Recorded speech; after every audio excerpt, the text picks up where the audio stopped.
Assalamualaikum warahmatullahi wabarakatuh. Perkenalkan, nama saya Muhammad Farla Arifin dengan NIM 102025. Di sini saya akan menjelaskan perbedaan individu, kepribadian, dan kemampuan. Saya dari kelompok 5 dan yang akan dijelaskan oleh teman kelompok lain. Kepribadian sebagai faktor dalam negosiasi.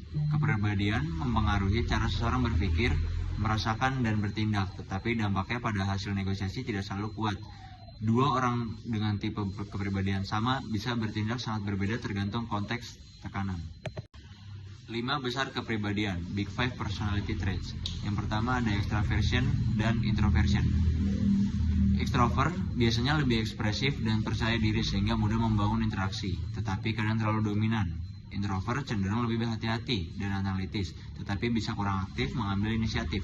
Efektivitas keduanya bergantung pada situasi dan siapa lawannya. Yang kedua ada agreeableness. Orang yang ramah dan kooperatif sering menjaga hubungan dengan baik, tetapi cenderung terlalu mengalah sehingga nilai yang diperoleh bisa lebih kecil.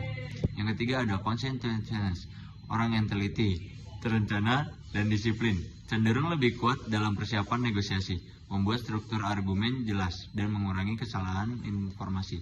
Yang keempat ada neuroticism.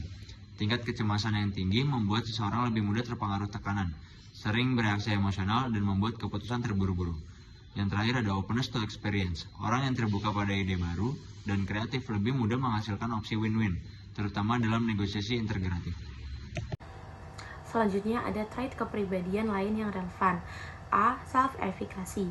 Rasa percaya diri terhadap kemampuan bernegosiasi meningkatkan keberanian membuat tawaran, mengelola penolakan, dan mencari solusi alternatif. Kemudian yang kedua yaitu ada locus of control. Individu dengan locus of control internal merasa hasil dipengaruhi oleh usaha sendiri sehingga lebih proaktif. Yang eksternal cenderung pasif dan lebih mudah menyalahkan keadaan. Yang ketiga yaitu ada Machiavellianism. Ciri ini membuat seseorang manipulatif, fokus pada keuntungan pribadi, dan sering efektif pada negosiasi distributif, tetapi merusak kepercayaan jangka panjang. Kemudian yang keempat yaitu ada self-monitoring. Kemampuan menyesuaikan perilaku sesuai situasi membuat seseorang lebih peka membaca lawan dan lebih fleksibel menyesuaikan gaya negosiasi. Kemudian ada kemampuan kognitif.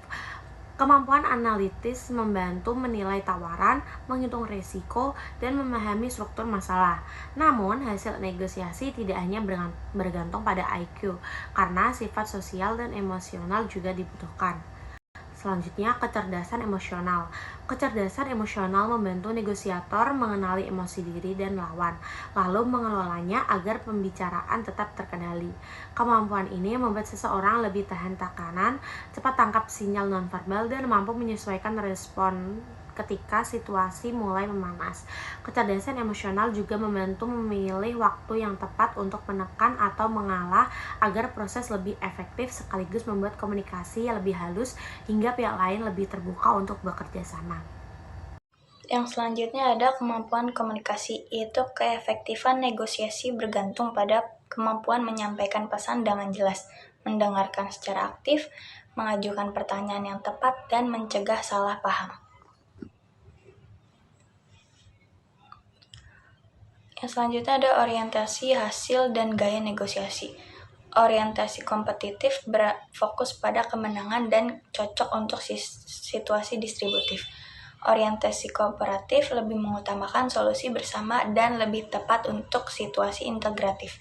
Tidak ada gaya tunggal yang paling benar, efektivitas bergantung pada konteks dan tujuan. Kecocokan kepribadian. Hasil negosiasi dipengaruhi oleh kombinasi kepribadian kedua pihak. Dua pihak yang sama-sama kompetitif dapat menciptakan konflik keras, sementara dua pihak yang sangat agreeable dapat terlalu kompromistis. Yang selanjutnya ada adaptabilitas, yaitu kemampuan menyesuaikan gaya negosiasi dengan situasi lebih penting daripada tipe kepribadian bawaan. Negosiator efektif mampu berpindah dari gaya kolaboratif ke kompetitif atau dari gaya analitis ke empatik sesuai kebutuhan. Jadi, kesimpulannya, kepribadian berperan tetapi bukan faktor penentu tunggal. Kemampuan analitis, kecerdasan emosional, keluasan komunikasi, dan kemampuan beradaptasi lebih konsisten meningkatkan hasil negosiasi. Negosiator terbaik adalah mereka yang mampu membaca situasi, membaca lawan, dan menyesuaikan strategi secara tepat. Sekian dari kelompok kami, kurang lebihnya mohon maaf. Wassalamualaikum warahmatullahi wabarakatuh.